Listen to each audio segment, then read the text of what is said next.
News X 7 लेट्समाइक समाचारों के साथ मैं महेश सिंह। केंद्र सरकार ने देश में बिकने वाले स्मार्टफोन्स पर संचार साथी साइबर सुरक्षा ऐप को पहले से इंस्टॉल करने की अनिवार्यता संबंधी अपने आदेश को वापस ले लिया है। सरकार की ओर से जारी एक बयान में कहा गया है कि यह आदेश सभी मोबाइल निर्माताओं, जिनमें एप्पल जैसी कंपनियां भी शामिल हैं, से वापस लिया जा रहा है।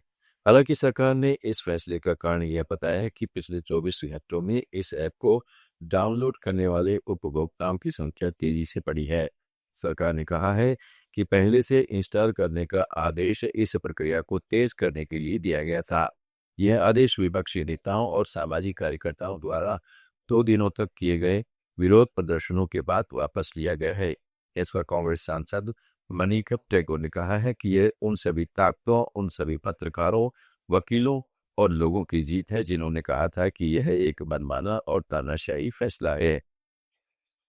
Up in the mobile. It's a victory for all the people, all the forces, all those journalists, all those academicians, all those advocates who advocated that this is an arbitrary and an autocratic decision, and they had withdrawn.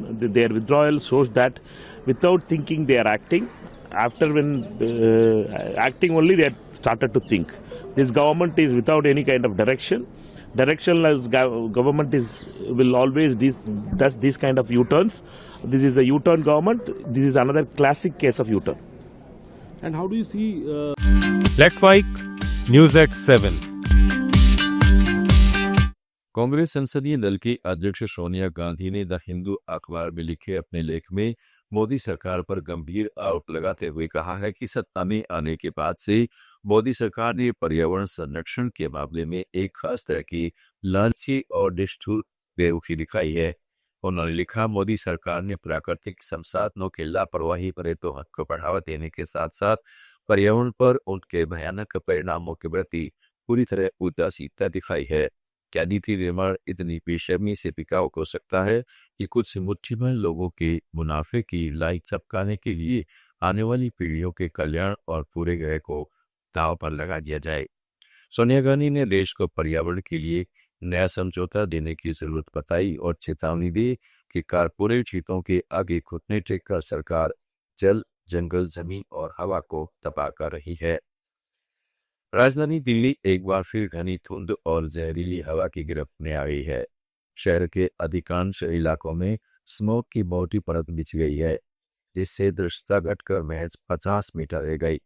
Central pollution control board के ताजा आंकड़ों के अनुसार दिल्ली का औसत AQI 372 है, जो बहुत खराब श्रेणी में आता है। लेकिन कई हॉटस्पॉट्स पर यह 400 से ऊपर चढ़ गया है और यह गंभीर घोषित हो चुका है। आनंद विहार में AQI 405 दर्ज किया गया। इस पर कांग्रेस के राज्यसभा सांसद दीपेंद्र सिंह हुड्डा ने कहा है कि दिल्ली NCR में वायु प्रदूषण अब जानलेवा हो चुका है। लोग सांस नहीं ले पा रहे हैं, अस्पतालों में मरीज पड़ रहे हैं। हुड्डा ने सदन में कार्य स्थगित प्रस्ताव दिया और मांग की प्रधानमंत्री सभी राज्यों के मुख्यमंत्रियों की तुरंत बैठक बुलाए और वायु प्रदूषण से मुक्ति की एक ठोस राष्ट्रीय परियोजना देश के सामने रखे। अंदर हम अपने अंदर जा रहे हैं। जब एक बार अपना हमारा एडजर्नमेंट मोशन आ जाएगा, उसके बाद बाहर आकर इस पे आपसे अच्छी तरह से दोबारा से बात देंगे। सोनिया जी ने एक लेख भी लिखा है। सोनिया जी ने भी लेख लिखा है और मैं समझता हूँ कि ये आज हर नागरिक राजनीति से ऊपर उठते हुए मुद्दा है और हर सर्दी में जानलेवा हम हवा, जहरीली हवा लें और उसके बाद भूल जाएं, फरवरी आते आते भूल जाए, देश भूल जाता है। ये नहीं चलेगा। संसद के शीतकालीन सत्र के दौरान प्रधानमंत्री नरेंद्र मोदी ने पश्चिमी बंगाल के सभी भाजपा सांसदों के साथ बैठक की। यह मुलाकात मिशन 2026 की तैयारियों पर केंद्रित रही। पीएम ने सांसदों को राज्य में तृणमूल कांग्रेस सरकार के खिलाफ जमीन पर मजबूत संघर्ष करने और जनता तक पहुंच बढ़ाने का निर्देश दिया। मोदी ने SIR को वोटर लिस्ट शुद्धिकरण बताया, जो पारदर्शिता सुनिश्चित करेगी। उन्होंने कहा कि भाजपा को विकास कार्यों के साथ साथ खेल उत्सवों और सोशल मीडिया अभियानों से जनसंपर्क मजबूत करना होगा।